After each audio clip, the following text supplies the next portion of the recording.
ये मंदिर बहुत ही प्राचीन है। कल तक ये उठ नहीं पा रही थी, मैंने माँ का नाम लिया कि चलिए थोड़ा दर्शन करके आते हैं, और माँ का बुलावा आया है तो ये तुरंत ठीक हो गई और चलने फिरने लगी। मेरे रोंगटे खड़े हो रहे हैं।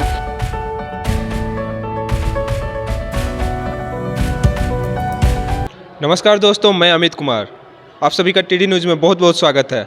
जैसा कि आप देख रहे हैं, पटना स्थित छोटी पटन देवी के मंदिर में अभी हम उपस्थित हैं। आइए यहाँ के जो पुजारी बाबा हैं उनसे मिलते हैं। पहले आपका नाम क्या हुआ? आचार्य अभिषेक अनंत द्विवेदी। बाबा, इस मंदिर के बारे में बताइए, ये मंदिर कितना प्राचीन है और क्या है? ये मंदिर बहुत ही प्राचीन है और जिस समय महाराज दक्ष ने महायज्ञ का आयोजन किया था और भगवती सती जी का यहाँ दक्षिण जंघा जो है माता की गिरी है, उस यज्ञ में जो है सभी देवी देवताओं का आमंत्रण दिया गया, परंतु अपने ही दामाद शिव जी को कोई आमंत्रण उन्होंने नहीं दिया। और सती जो उनकी पुत्री थी महाराज दक्ष की, अपने पिता के यहाँ यज्ञ था चूँकि, इसलिए शिव जी से आज्ञा लेकर कि हे पतिदेव, हमारे पिता के यहाँ यज्ञ है, इसलिए निमंत्रण की कोई आवश्यकता नहीं, मैं यज्ञ में अवश्य जाऊंगी। तो शिव जी ने कहा कि ठीक है, जाइए आप, अपने पिता के यहाँ यज्ञ है। लेकिन वहाँ देखा कि हम यज्ञ में शिव जी का कोई भाग अंश पूजा नहीं निकाला गया है।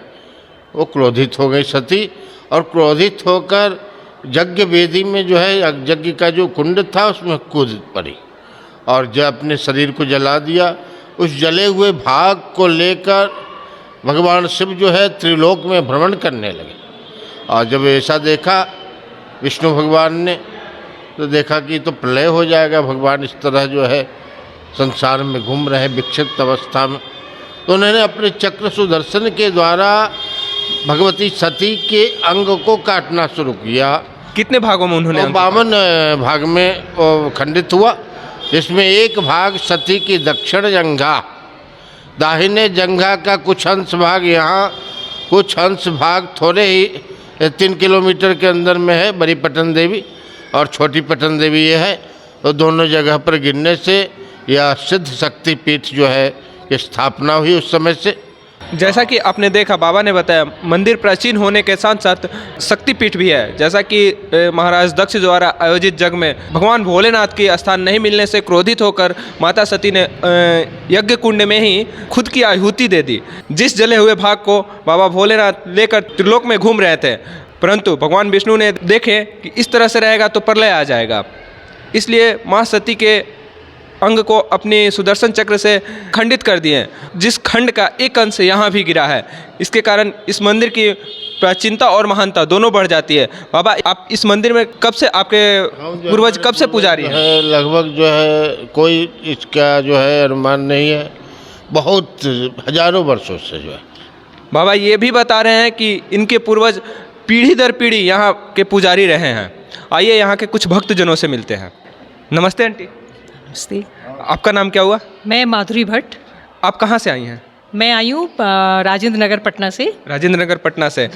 आज कोई विशेष प्रयोजन यहाँ आने के? विशेष प्रयोजन तो देखिए, माता की जब ये होती है ना, इच्छा होती है, माता का बुलावा होता है, तो विशेष प्रयोजन बन ही जाता है। और ये बात सही है कि माता जो है अपने भक्त पे जब कृपा करती है तभी यहाँ आना संभव भी हो पाता है, नहीं तो बहुत कठिन है यहाँ आना। लेकिन जब उनका बुलावा आता है तो भक्त दौड़े चले आते हैं। और यहाँ आना अपने आप में मतलब इतना सुकून मिलता है, लगता है कि सब कुछ मिल गया यहाँ आकर के। आप कितने भी कष्ट में हो, यहाँ माता के दर्शन आप कर लीजिए तो लगता है कि आपके सारे कष्ट तिरोहित हो गए। जैसा कि आपने देखा, एक आंटी ये बोल रही हैं कि माता की कृपा होगी तभी आदमी यहाँ आता है और आने के बाद सारे कष्ट दूर हो जाते हैं। आइए एक और आंटी से मिलते हैं। आंटी, आप नमस्ते, आपका नाम क्या हुआ? नमस्कार, मेरा नाम इंदु उपाध्याय है। आप कहाँ से आई हैं? गर्दनी बाग से आई हूँ। हम दोनों साथ में ही आए हुए हैं और कल तक ये उठ नहीं पा रही थी। चमत्कार तो है, कल तक ये उठ नहीं पा रही थी। मैंने माँ का नाम लिया कि चलिए थोड़ा दर्शन करके आते हैं, और माँ का बुलावा आया है तो ये तुरंत ठीक हो गई और चलने फिरने लगी। मेरे रोंगटे खड़े हो रहे हैं। तो शक्ति तो है, जहाँ भाव है वहीं भक्ति है, जहाँ हमारा आस्था है वहाँ हमारा ईश्वर है।